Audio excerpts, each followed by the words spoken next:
Hi అండి, welcome back to our channel అమ్మ చేతి కమ్మని వంట. ఇవాళ రెసిపీ వచ్చేసి పెసరట్టు. పెసరట్టుని మనం చాలా రకాలుగా ప్రిపేర్ చేసుకోవచ్చండి, కానీ పెసరట్టుని ఓసారి పద్ధతులు ప్రిపేర్ చేయండి, టేస్ట్ అయితే సూపర్గా ఉంటుందన్నమాట. ఇది మామూలు పెసరట్టు అయితే కాదండి, ఒకసారి పద్ధతులు మీరు కూడా ట్రై చేయండి. పెసరట్టు అంటే ఇష్టం లేని వాళ్ళు ఎవరుంటారు చెప్పండి? పెసరట్టు అంటే అందరికీ ఇష్టమే. పెసరట్టుని ఎక్కువగా అందరూ ఇష్టపడతారు. కానీ పెసరట్టుని ఒకసారి ఈ పద్ధతులు వేసి చూడండి, ఇలానే వేసుకుని తినేస్తారు. ముందుగా ఒక 1 కేజీ పెసల్ని శుభ్రం చేసి శుభ్రంగా 2-3 సార్లు కడిగి అప్పుడు నానబెట్టుకోవాలండి. నేనైతే పెసరట్లకి నైటే నానబెట్టాను అనమాట. పెసలు అయితే బయటవి కొన్నవి కాదండి, పొలంలో పండించినవి అనమాట. దేశవాళీ పెసలు అంటారు కదా, ఇవి టేస్ట్ అయితే చాలా బాగుంటాయి పెసరట్లకి.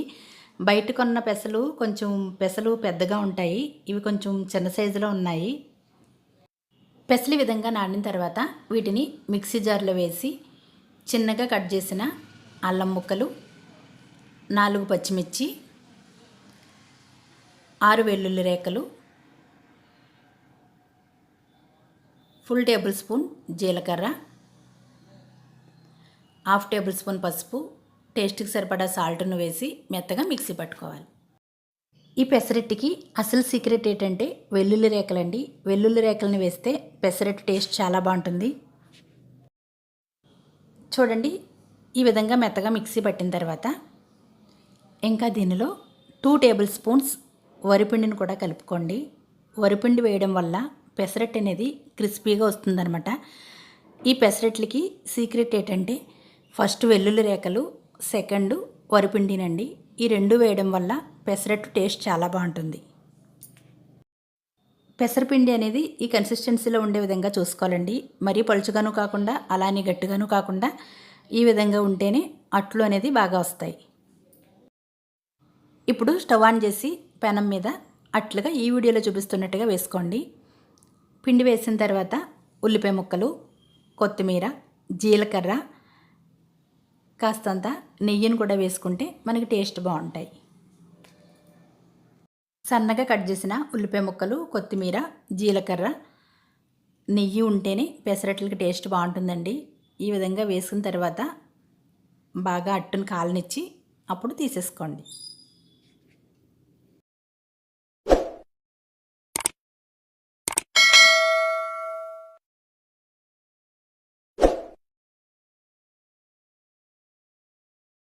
పెసరట్టు ఈ విధంగా బాగా కాలిన తర్వాత ఈ పెసరట్టుని ఒక ప్లేట్లోకి సెపరేట్ చేసేసుకోండి.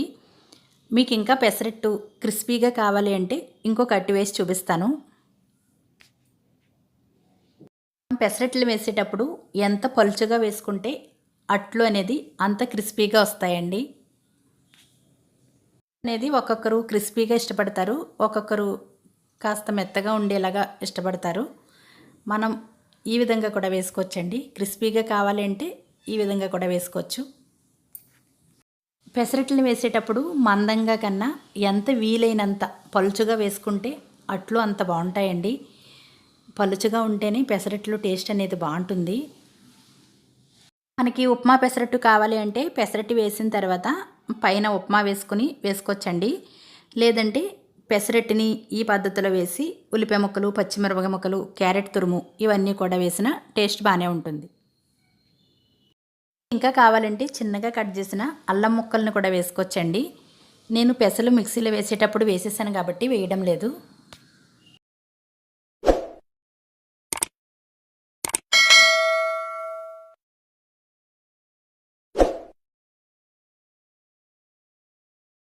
పెసరట్లు వేసేటప్పుడు నూనెను మానేసి నెయ్యిని వేసుకుంటేనే టేస్ట్ బాగుంటుందండి.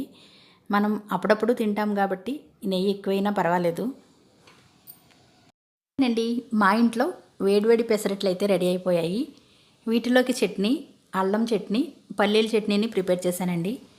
అల్లం చట్నీ అయితేనే టేస్ట్ బాగుంటుంది. నేను పల్లీల చట్నీ కూడా ప్రిపేర్ చేశాను. పెసరట్లని మీరు కూడా ఒకసారి పద్ధతులు వేసి చూడండి, టేస్ట్ అయితే చాలా బాగున్నాయి. పెసరట్లు వేసేటప్పుడు పలుచుగా వేసుకోవాలండి. దానికి మంచి కాంబినేషన్ చట్నీ ఉండాలి. తినేటప్పుడు వేడివేడిగా తినాలి. అప్పుడే పెసరట్లు ఎన్ని తిన్నా తినే కొద్దీ తినాలనిపిస్తాయి. ఈ వీడియో కనుక మీకు నచ్చినట్లయితే లైక్ చేసి మీ ఫ్రెండ్స్కి షేర్ చేయండి. Thanks for watching.